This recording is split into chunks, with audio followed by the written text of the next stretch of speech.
जोशीमठ के हालात पर प्रधानमंत्री के प्रधान सचिव डॉक्टर पीके मिश्रा की अध्यक्षता में आज होगी उच्च स्तरीय समीक्षा बैठक।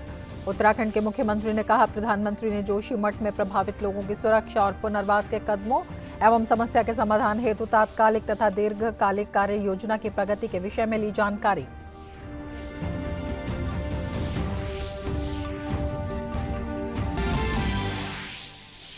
मध्य प्रदेश के इंदौर में आज से 3 दिवसीय प्रवासी भारतीय दिवस सम्मेलन की हुई शुरुआत। आज मनाया जा रहा है यूथ प्रवासी भारतीय दिवस। मध्य प्रदेश के मुख्यमंत्री शिवराज सिंह चौहान, केंद्रीय मंत्री एस जयशंकर, अनुराग ठाकुर और निशित प्रामाणिक ने दीप प्रज्वलित कर समारोह की शुरुआत। प्रधानमंत्री सोमवार को सम्मेलन का करेंगे उद्घाटन।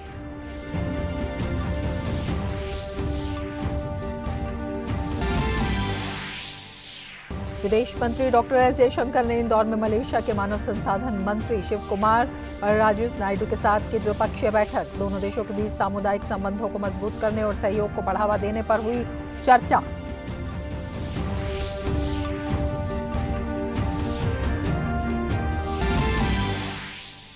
केंद्रीय वित्त मंत्री निर्मला सीतारमण ने कोटा में एक क्रेडिट आउटरीच कार्यक्रम में लिया हिस्सा। वित्त मंत्री सीतारमण और लोकसभा अध्यक्ष ओम बिरला ने प्रधानमंत्री स्वनिधि योजना और मुद्रा योजना के तहत रेहड़ी पटरी वालों, लघु उद्यमियों और पशुपालकों को ऋण किया वितरित।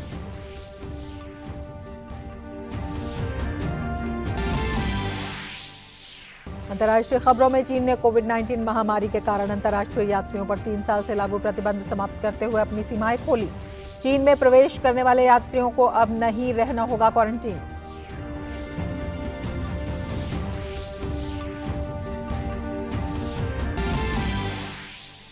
खेल की खबरों में भारत के गोल्डन बॉय नीरज चोपड़ा ने डीडी न्यूज के साथ साझा किए नए साल के अपने संकल्प। नीरज ने कहा, नए साल में 90 मीटर थ्रो के लक्ष्य को प्राप्त करने की होगी उनकी कोशिश।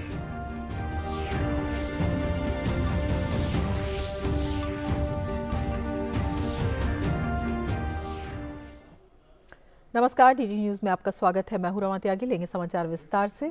जोशीमठ पर आज प्रधानमंत्री कार्यालय की एक अहम बैठक होगी। प्रधानमंत्री के प्रधान सचिव डॉक्टर पीके मिश्रा आज उच्च स्तरीय समीक्षा बैठक करेंगे। बैठक में कैबिनेट सचिव और भारत सरकार के वरिष्ठ अधिकारियों और राष्ट्रीय आपदा प्रबंधन प्राधिकरण के सदस्य शामिल रहेंगे। जोशीमठ के जिला पदाधिकारी भी वीडियो कॉन्फ्रेंस के माध्यम से उपस्थित रहेंगे। उत्तराखंड के वरिष्ठ अधिकारी भी वीसी के माध्यम से बैठक में शामिल होंगे। प्रधानमंत्री नरेंद्र मोदी ने आज उत्तराखंड के मुख्यमंत्री पुष्कर सिंह धामी से टेलीफोन के माध्यम से जोशीमठ में प्रभावित लोगों के लिए चलाए जा रहे राहत कार्यों की जानकारी ली। प्रदेश के मुख्यमंत्री पुष्कर सिंह धामी ने जानकारी देते हुए कहा कि प्रधानमंत्री ने पूछा कि कितने लोग इससे प्रभावित हुए हैं, कितना नुकसान हुआ, लोगों के विस्थापन के लिए क्या किया जा रहा है। धामी ने कहा कि प्रधानमंत्री ने जोशीमठ को बचाने के लिए हर संभव सहायता का आश्वासन दिया है। माननीय प्रधानमंत्री जी ने दूरभाष पर मुझसे काफ़ी डिटेल में सारी जानकारी ली है कि कितने परिवार उसकी जद में आ रहे हैं, कितना नुकसान हुआ है, किस प्रकार से वहाँ पर पानी निकल रहा है, लोगों के विस्थापन के लिए, लोगों को सुरक्षित स्थानों पर ले जाने के लिए क्या किया गया है, राहत शिविरों में कैसे लोग रह रहे हैं, आगे कैसे उनके पुनर्वास की व्यवस्था होनी है, उस सब पर माननीय प्रधानमंत्री जी ने बहुत विस्तार से चर्चा की है और उन्होंने जोशीमठ को बचाने के लिए हर संभव प्रयास जो भी होगा हर संभव उन्होंने आश्वासन भी दिया है, विश्वास दिया है। मध्य प्रदेश के इंदौर में आज से 3 दिवसीय प्रवासी भारतीय दिवस सम्मेलन शुरू हो गया। सम्मेलन की शुरुआत दीप प्रज्वलन के साथ हुई। आज यूथ प्रवासी भारतीय दिवस मनाया जा रहा है। मध्य प्रदेश के मुख्यमंत्री शिवराज सिंह चौहान, केंद्रीय मंत्री एस जयशंकर, अनुराग ठाकुर और निशित प्रामाणिक ने दीप प्रज्वलन किया। सम्मेलन का समापन 10 जनवरी को होगा। प्रधानमंत्री नरेंद्र मोदी सोमवार को इस सम्मेलन का औपचारिक उद्घाटन करेंगे, जबकि राष्ट्रपति द्रौपदी मुर्मू सम्मेलन के समापन सत्र की अध्यक्षता करेंगी और प्रवासी भारतीय सम्मान प्रदान करेंगी। 7वें प्रवासी भारतीय दिवस सम्मेलन का विषय है प्रवासी अमृतकाल में भारत की प्रगति में विश्वसनीय भागीदार। 70 विभिन्न देशों के 3500 से अधिक प्रवासी भारतीय इस सम्मेलन में शामिल हो रहे हैं। मध्य प्रदेश के मुख्यमंत्री शिवराज सिंह चौहान ने सम्मेलन में भारतीय युवाओं की सराहना की। उन्होंने कहा कि खेलो इंडिया से लेकर स्टार्टअप इंडिया तक भारतीय युवा अपनी प्रतिभा के बल पर नए कीर्तिमान स्थापित कर रहे हैं। साथ ही उन्होंने प्रदेश में विकसित हो रहे स्टार्टअप कल्चर को लेकर भी युवाओं की तारीफ की। प्रधानमंत्री जी के नेतृत्व में भारत के युवा आज सर्वश्रेष्ठ देने का काम कर रहे हैं। खेलो इंडिया से लेके स्टार्टअप इंडिया तक, स्किल इंडिया से लेके मेक इन इंडिया तक, अटल टिंकरिंग लैब से लेकर 5G टेक्नोलॉजी तक हर क्षेत्र ने भारतीय युवाओं ने अपनी प्रतिभा के बल पर नए रिकॉर्ड स्थापित किए हैं। अभी अनुराग जी बता रहे थे 100 से अधिक स्टार्टअप को यूनिकॉर्न और 4 स्टार्टअप्स को डेकाकॉर्न बनाया। ये इंदौर, अकेले इंदौर में 1500 से ज्यादा स्टार्टअप्स यहाँ के नौजवानों ने प्रारंभ किए हैं और मध्य प्रदेश के गांव-गांव से नौजवान निकल रहे हैं अपने इनोवेटिव आइडियाज लेके। विदेश मंत्री डॉक्टर एस जयशंकर ने अपने संबोधन में प्रवासी भारतीयों के अपनी मातृभूमि से जुड़ाव की सराहना की। उन्होंने कहा कि भारतीय लोग अब अंतर्राष्ट्रीय समुदाय से भी नए संबंध स्थापित कर रहे हैं। This is an era where we are increasingly confident about our prospects, and when we seek to connect more closely with the Indian community, with the international community. India has the largest diaspora in the world, and many would say the most talented. But what is perhaps unique about us is the intensity of the bonding between the community abroad and the motherland. विदेश मंत्री ने कहा कि सरकार दुनिया में इन युवाओं को एक बेहतर और सुरक्षित वातावरण देने के लिए काम कर रही है। The younger generations are also very much in the forefront of connecting India to the world. They do so not only through their activities at home, but by studying, working, and traveling abroad. Our endeavor is therefore to maximize support for them and to ensure that they realize the benefits and achievements that are due to them. We strive to create a better workplace, a more secure traveling experience, and a non-discriminatory treatment abroad. Indore में प्रवासी भारतीय दिवस सम्मेलन चल रहा है। इस मौके पर विदेश राज्य मंत्री वी मुरलीधरन से विशेष बातचीत की हमारी संवाददाता मेघना देव ने। हमारे साथ मौजूद हैं विदेश राज्य मंत्री वी मुरलीधरन। बहुत बहुत शुक्रिया सर डीडी न्यूज से बात करने के लिए।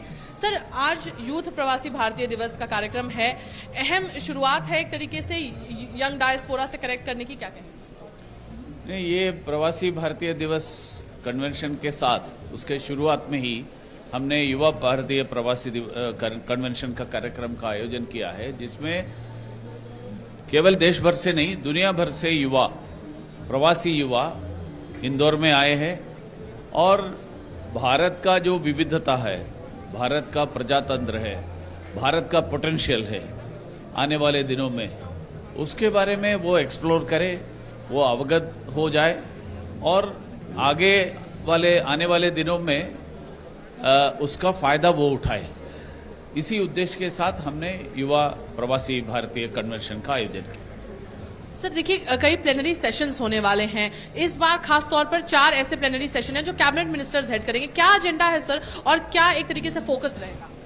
ये दिखाता है कि भारत का जिस तरह का भारत का जो स्थान है पूरे विश्व के पटल में, जो एक ताकत के नाते, ग्लोबल पावर के नाते जो भारत उभर रहा है, तो उस परिप्रेक्ष्य में भारत का जो पोटेंशियल है, वो पोटेंशियल अपने डायस्पोरा के माध्यम से और डायस्पोरा को भी उसका फायदा मिले, इस उद्देश्य के साथ हमने सॉफ्ट पावर के विषय में, विमेन एंटरप्रेन्योर्स के संबंध में, मोबिलिटी और स्किल डेवलपमेंट के विषय में, पार्टनरशिप के विषय में और इन सब विषयों में अपने जो भारतीय प्रवासी भारतीय है वो उनको अवगत कराने के लिए और उनको इस सारे विषय के बारे में उनका जो सुझाव है ये सब लेने की दृष्टि से हमने ये किया है। G20 पे भी एक खास टाउन हॉल हो रहा है। G20 की अध्यक्षता इस वर्ष भारत के पास है, अहम है और खास तौर पर यहाँ डायस्पोरा के सामने शोकेस करना। भारत का जो G20 का प्रेसिडेंसी केवल भारत का नहीं है, पूरे दुनिया के जो समाज है, जो भारत के जैसे है, विकासशील देश है, विकासशील देशों को भी इसका फायदा होना चाहिए। इसलिए देश दुनिया भर से जो प्रवासी आ रहे हैं उनके सामने हम ये जो परिप्रेक्ष्य है, भारत जिस तरह से इसको भारत का जो अध्यक्षता को देख रहे हैं, हमने कहा कि डाइवर्सिटी, डेमोक्रेसी और डेवलपमेंट, ये सारे विषय उनके सामने रखने की दृष्टि से ये टाउन हॉल का आयोजन किया। वाइडर रिप्रेजेंटेशन नजर आ रहा है इस बार प्रवासी भारतीय सम्मान अवार्ड्स में। कैमरा पर्सन संजीव के साथ मैं मेघना देव, डीडी न्यूज, इंदौर।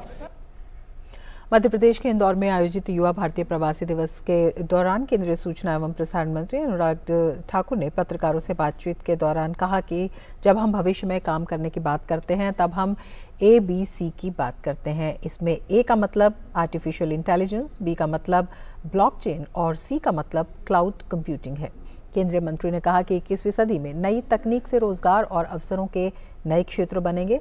उन्होंने कहा कि पीएम मोदी के नेतृत्व में केंद्र सरकार ने ग्रामीण और शहरी भारत के बीच के अंतर को कम करने का काम किया है। ग्रामीण भारत और शहरी भारत के बीच के अंतर को हमने कम करने का काम किया है।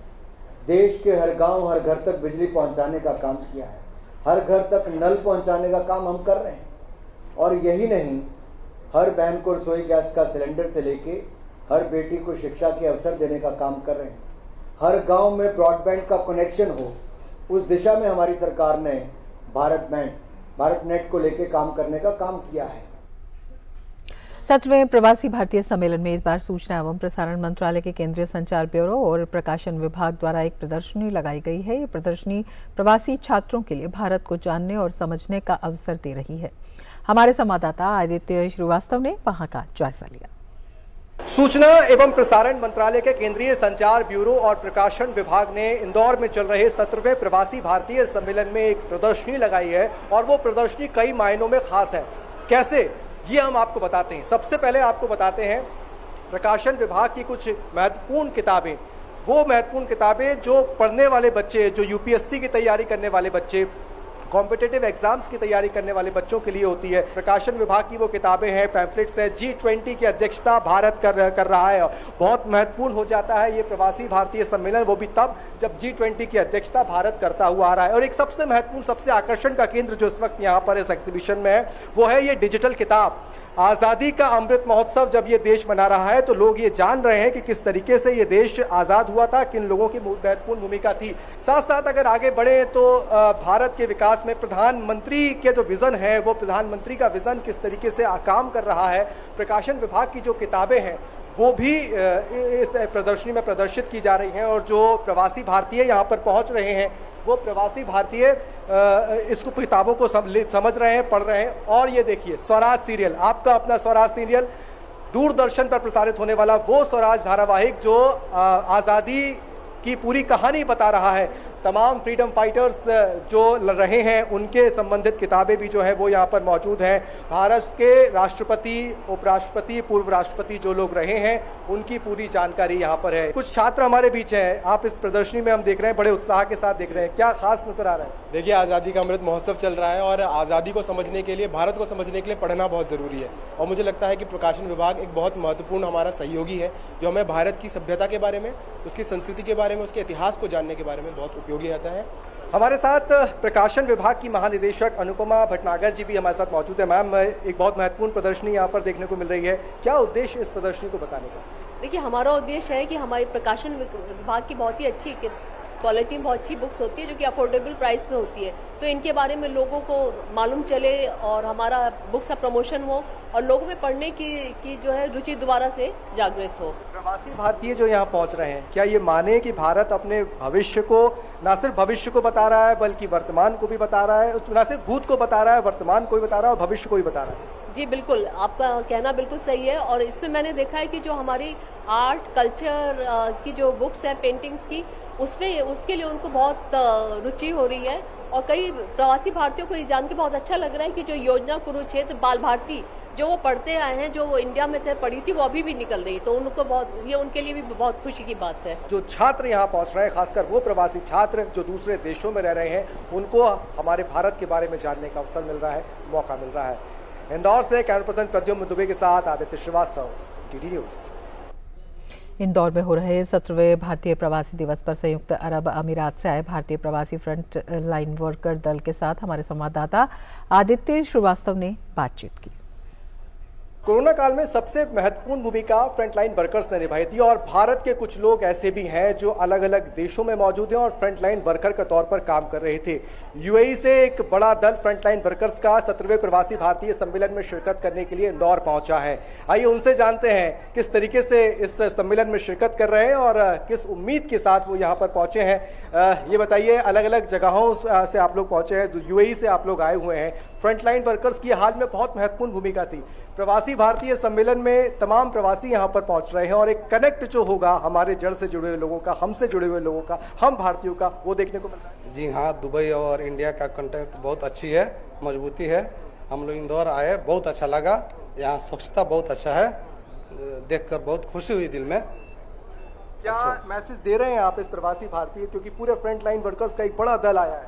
सर, हमने तो एक दिन जर्नी करके इधर दुबई को आया है, दुबई से मध्य प्रदेश को आया है, मगर इतना हमको टेंशन लगा क्यों आया, मगर एयरपोर्ट से उतरने से हमको इतना अच्छा लगा।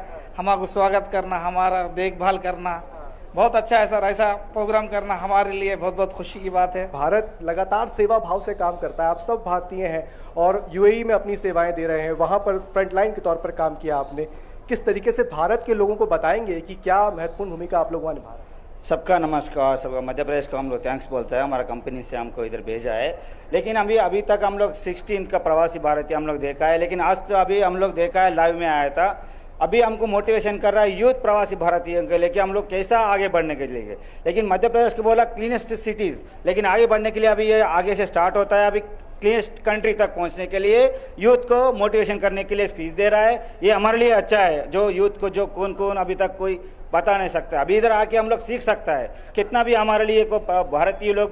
भारत ने पूरे कोरोना काल में 200 से ज़्यादा डोज लगाए, 200 करोड़ से ज़्यादा डोज लगाए और 100 से ज़्यादा देशों को वैक्सीन भेजी। दुनिया शायद नहीं समझ पा रही थी कि भारत ऐसा कर लेगा, लेकिन भारत ने ऐसा किया है। आप लोग वहाँ थे, गर्व महसूस होता था वहाँ पर? हम लोग के भारत ने इतना भरोसा है, इधर से हमको बोलता है, हम लोग जो उधर था, हम लोग उस टाइम पे हमारा जो कंपनी ने, हमारा कंपनी है, हमको कितना भरोसा दिया। जो इधर से जो न्यूज़ सुनता है हम लोग, उस टाइम पे हम कितना 100% भरोसा हो गया, हम लोग कोई कुछ नहीं होगा। जो हमारा पास भारत है, इसलिए हम लोग जो साथ में है, हम लोग पूरा को हम लोग सोचा था, हम लोग बच गया। तो हमारे साथ भारत है, हम किसी भी कोने में हो पर हमारे साथ भारत है। और भारत ने जिस तरीके से काम किया था कोरोना काल में और जो फ्रंटलाइन वर्कर्स काम कर रहे थे भारत के होके दूसरे देशों के अंदर, वो एक बहुत महत्वपूर्ण भूमिका निभा रहे थे। लेकिन भरोसा भारत पर था और प्रवासी भारतीय सम्मेलन में जो तमाम प्रवासी भारतीय यहाँ पर पहुंचे हैं वो यही कह रहे हैं। कैमरा पर्सन प्रद्युम्न दुबे के साथ Aditya Srivastava, DD news, Indore. Bulletin में अब लेंगे एक ब्रेक, आप देखते रहिए डीडी न्यूज। अत्याधिक ठंड से बाहर रहने और काम करने वालों को फ्रॉस्ट बाइट, ट्रेंच फुट और हाइपोथर्मिया जैसी गंभीर बीमारियां हो सकती हैं। गर्म प्रदेश से ठंडी जगह जाने वाले मजदूर ज्यादा प्रभावित होते हैं। खुली त्वचा को ढकें, शरीर की गर्मी बनाए रखने के लिए अधिक गर्म कपड़े पहनें। पसीने से भरे कपड़े हानिकारक हो सकते हैं, तुरंत बदलें। दिन के धूप वाले समय में काम करें और ढकी हुई जगह पे छोटे छोटे विराम भी लें। गर्म पेय पीते रहें, शराब मत पिएं। अगर आप बेघर हैं तो सरकारी रैन बसेरे या अन्य मुफ्त आवास में जाएं। आपातकालीन स्थिति में 108 या स्थानीय एम्बुलेंस नंबर पर फोन करें या अस्पताल जाएं। गर्म रहें, सुरक्षित रहें। एनडीएमए एवं IIPHG द्वारा जनहित में जारी। विदेश मंत्री डॉक्टर एस जयशंकर ने इंदौर में मलेशिया सरकार के मानव संसाधन मंत्री शिव कुमार और राजू नायडू के साथ द्विपक्षीय बैठक की। विदेश मंत्री एस जयशंकर ने द्विपक्षीय मुलाकात के बाद कहा कि बैठक में दोनों देशों के बीच सामुदायिक संबंधों को मजबूत करने और अधिक सहयोग को बढ़ावा देने पर चर्चा की। We are looking hopefully beyond that. I think it's important that today, the community remains a very strong bridge between India and Malaysia. Historically, we've always had very good relations, very close, cordial relations. We work together in the ASEAN, but also bilaterally. We have today a trade of more than $20 billion. We believe that it's a trade that can definitely grow in the years to come.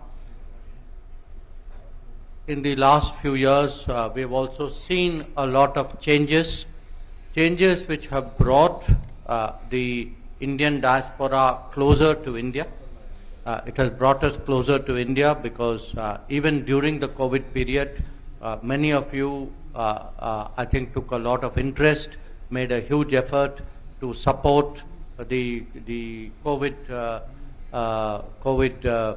treatment and handling in India. We appreciate that very, very warmly.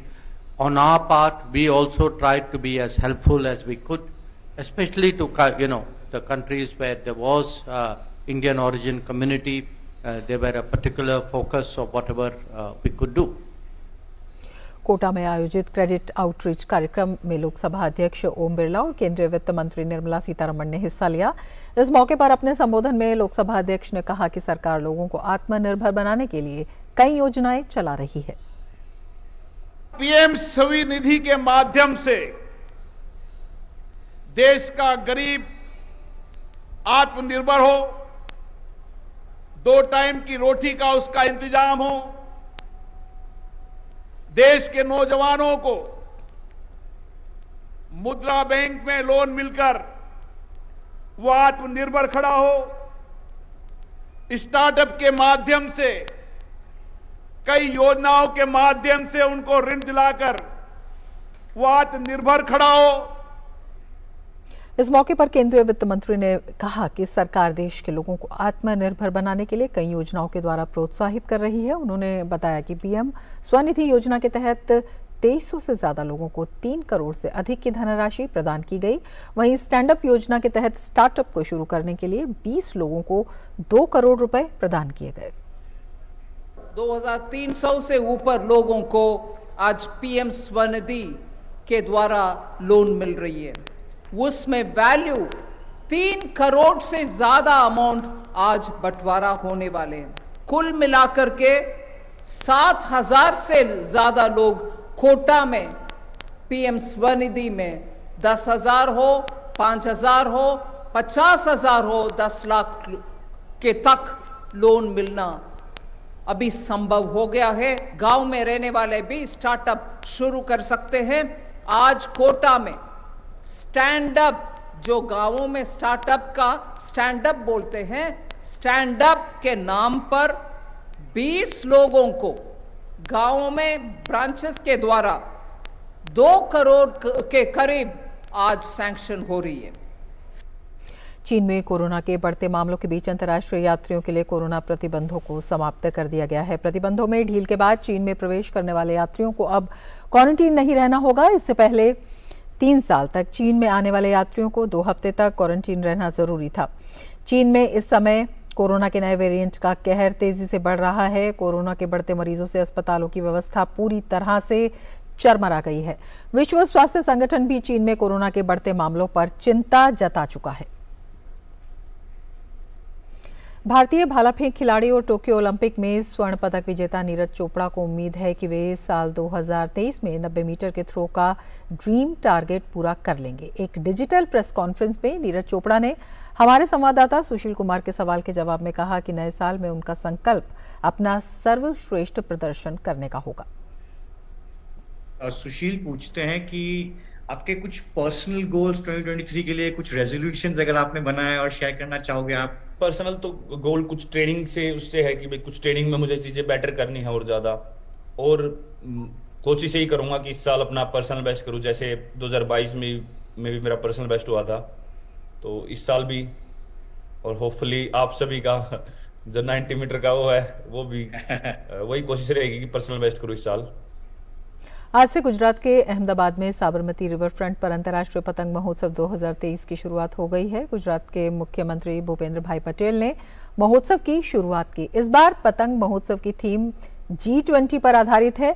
यही नहीं, इस बार अंतर्राष्ट्रीय पतंग महोत्सव में 56 देशों के पतंगबाज हिस्सा लेने पहुंचे हैं। साथ ही G20 देशों के प्रतिनिधि भी इस महोत्सव में हिस्सा ले रहे हैं। ये महोत्सव आगामी 14 जनवरी यानी मकर संक्रांति तक अहमदाबाद के रिवर फ्रंट पर चलेगा। इसके साथ ही गुजरात के हेरिटेज स्थलों वडनगर, केवड़िया, नर्मदा, द्वारका, सोमनाथ, धुलेरा और कच्छ के सफेद रण में भी देश विदेश के पर्यटक इस अंतर्राष्ट्रीय पतंग महोत्सव का हिस्सा बन सकेंगे। गुजरात के अलावा देश के 14 राज्यों के 65 और गुजरात के 22 शहरों के 660 पतंगबाज इस महोत्सव में हिस्सा ले रहे हैं। इसके साथ ही इस बुलेटिन में फिलहाल इतना ही। नमस्कार।